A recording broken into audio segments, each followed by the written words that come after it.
وحي بالقرآن ترنم يدفع عنا نار جهنم. اقرأ أول حرف يهمي عطرا في الأرواح تنسم. عطرا في الأرواح تنسم. السلام عليكم ورحمة الله تعالى وبركاته. واش راكم حباباتي؟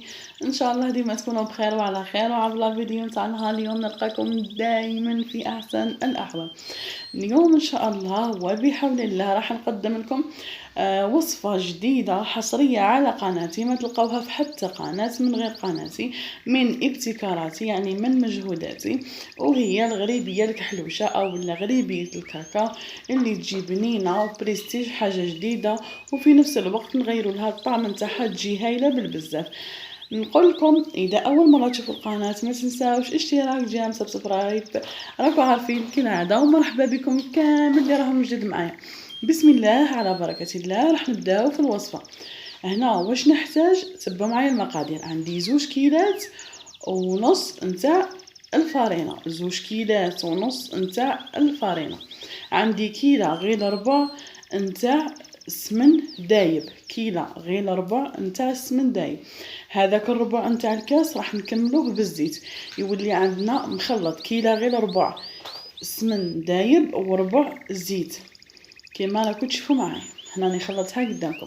عندي 3 مغارف كبار نتاع لا سكر غلاس، 3 مغارف كبار سكر رطب. عندي 2 مغارف كبار كاكاو يكون بني نوعية جيدة ماشي هذاك المر. عندي باكي خميرة نحتاج منها ربع برك، وعندي وحدة فانيلا و3 معالق كبار نتاع المايزينا. هنا راح نبداو في الوصفة ان شاء الله. هنا راح نخلط كامل هذوك المواد الجافة. درت 3 مغارف نتاع المايزينا، درت هذاك 2 كيلات ونص نتاع الفارينة، نصيرهم مليح، ندير قرصة نتاع الملح، ندير 3 مغارف نتاع السكر كما راكم تشوفوا 3 مغارف، ونديروا الكاكاو. هنا ندير قرصه نتاع الخميره يعني ربع الملعقه، ما نديروش كامل الكيس. نديروا واحد فانيليا كما راكم تشوفوا، نخلوهم كامل مليح، ونزيدوا هادوك 2 مغارف كبار نتاع كاكاو بني، هذاك الكاكاو المليح. هنا نخلطوا كامل هاد المكونات الجافه مع بعض كما راكم تشوفوا، يعني مقاديرها سهله وسريعه وفي نفس الوقت مضبوطه، يجوك سوا سوا. تابعوا معايا. هنا نجيب السمن نتاعي ونبدا نخلط بشويه. نجيب السمن نتاعنا اللي راهو كاس غير ربع نتاع سمن دايب وربع كملناه بالزيت. واش ندير؟ نبدا ندخل هذيك الفارينه مع هذاك، عفوا نبدا ندخل هذيك السمن والزيت مع هذاك الخليط اللي درناه، راه مخلط فيه كل النواشف. هنا نبداو نخلطوا بهذه الطريقه مليح، ندخلوا كامل هذاك. راح نزيد نكمل كامل الكأس. هنا خلاص يجينا العبار سوا سوا. هنا واش راح ندير؟ نبداو نحكو في هذاك الخليط نتاعنا. كما تعرفوا الغروبيه لازم تحكوها بطراف ايديكم كما راح تشوفوا معايا. هنا نلمها ونبداو نحكو في الغريبيه نتاعنا.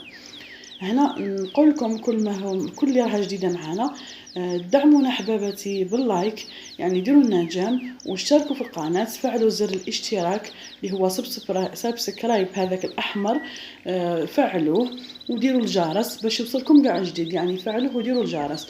وخلونا في التعليقات، يعني تعليقاتكم تهمنا. وما تنساوش تشاركوا الفيديو باش يوصل اكبر عدد من الناس. هنا نقول لكم نبداو نعكروا فيها، يعني ندخلوا الفارينه في هذاك الزبده والزيت بهذا الشكل. هنا نطمت لنا، شوفوا ما تخافوش منها، هذيك هو القوام نتاعها. هنا نجيبوا السنيوه نتاعنا حباباتي، نرشوها بالفارينه برك شويه فارينه. الى عندكم سنيوات تلصق تقدروا ديروا ورق الطهي كما راكم تشوفوا حباباتي.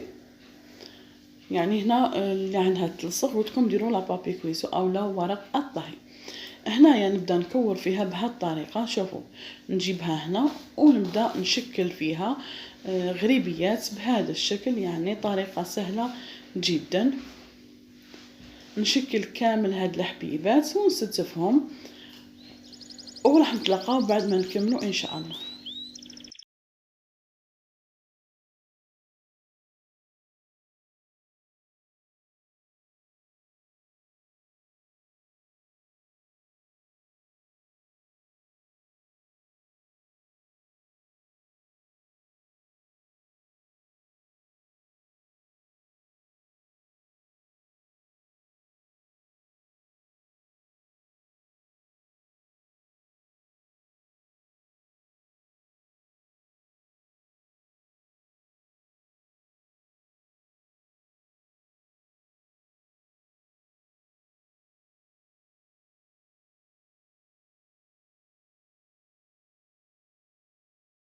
أنا حباباتي بعد ما كملت كامل الكمية راح ندخلها في فرن مسخن مسبقا، ما نقوش عليها النار وما لازمش نتخدعوا بالكاكاو، ونخلوها طيب من تحت، وكي نشوفوها نشمت من الفوق نطفوا لها من تحت ونشعلوا لها من الفوق حتى تبدا تشقق شويه.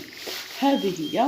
هنا احباباتي بعد ما هنا الغريبيه نتاعنا بعد ما طابت كما راكم تشوفوا، طبيعه الحال الغريبيه البيضاء نزينوها بالقرفه، والغريبيه البنيه اللي سميتها انا الغريبيه الكحلوشه نزينوها بالسكر غلاس كما راكم تشوفوا باش تعكس لنا الالوان بهذه الطريقه، ونزينوها مادامها سخونه باش يثبت لنا السكر غلاس على الغريبيه نتاعنا.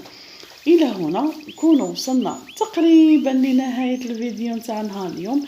نقول لكم حباباتي اي فيديو او لا اي وصفه تحبوها خلوا لي في التعاليق، ان شاء الله راح ندير لكم وراح ننبي لكم كامل الرغبات نتاعكم.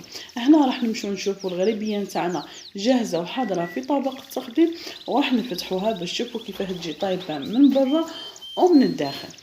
هنا حباباتي هذه هي الغريبيه نتاعنا، شوفوا كيفاه تجي هايله بالبزاف، يعني القول اللي فيها يختلف تماما عن الغريبيه اللي موالفين نديروها. هكذا نكونوا نوعنا ونكونوا يعني درنا حاجه جديده، وكما راكم تشوفوا فيها يعني تجي هايله بزاف، وتشوفوا من الداخل تجي ما شاء الله. الى هنا استودعكم الله الذي لا تضيع ودائعه، والسلام ختام في امان الله. لما تحرم شيئا قل يا ربي يا مغني، ينسيك لا تتذكر، سلام على من يشكر. لما تذل روحك قل يا ربي يا معز، فإذا بك تنهى وتأمر، كريم لما يغفر. لما يكسر قلبك قل يا ربي يا جبار، فإذا بالكسر يجبر، قادر على ما لا يقدر. لما تصير مرا قل يا ربي يا الله، يمتلئ قلبك سكر، وهاب لما تصبر. لما تحرم شيئا قل يا ربي يا مغني، ينسيك لا تتذكر، سلام على من يشكر. لما تذل روحك قل يا ربي